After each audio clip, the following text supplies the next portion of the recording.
อแล้วเด้อยอดสวงบรรยากาศน้ำไหล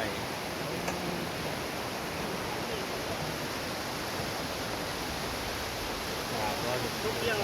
ครับแย่งออก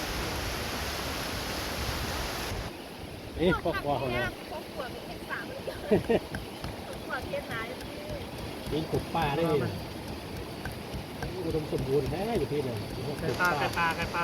ป่าก็มีเนี่ยหมดเลยตำโอ้โหแพงหลังตำตุ้มเลยก็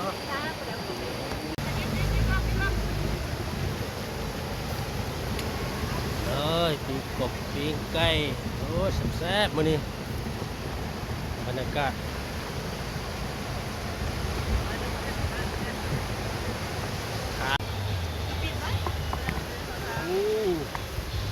แซ่บมื้อนี้นะมาเด้อมาเด้อ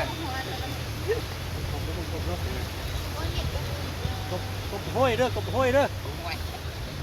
หอมหอมแซ่บแซ่บกัดแกมน้ำเลยมื้อนี้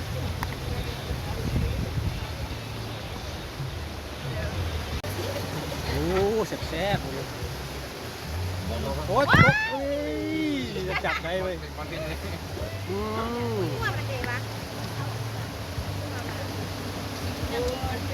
หลายปีแล้วเดียวเลยแหละเด็ดจริงค่ะเอาดึงโอ้ยมันร้อนอีกเปล่าตัดก่อนนะ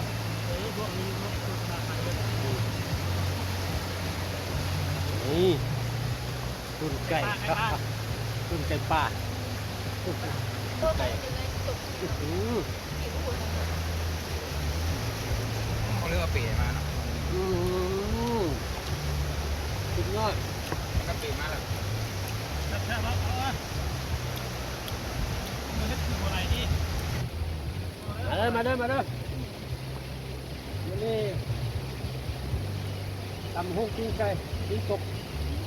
แซ่บคือเก้ามาเลยนะหน้ากับจองนั่นก็มาดูกับบรรยากาศแคมน้ำไหลโอ้ใส่ไว้แล้วบรรยากาศแบบนี้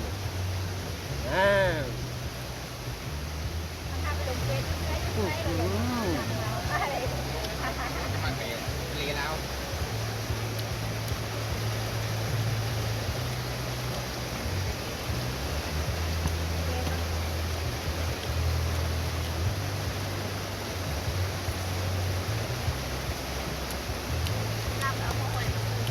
นี่ลำมักจองธรรมศาสตร์มีหมูกบพร้อมชิมได้ไหมเดี๋ยวชิมก่อนชิมไปต้นน้ำมันเด้อน้ำ4 ต้น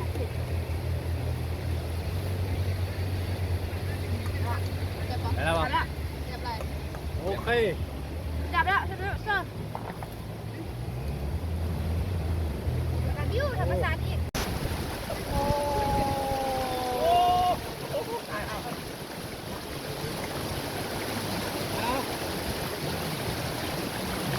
เป็นปังเว้ยโอ้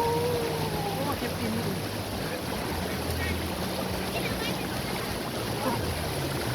โอ้มีคนเดียวอยู่นั่นกะไก่ไหม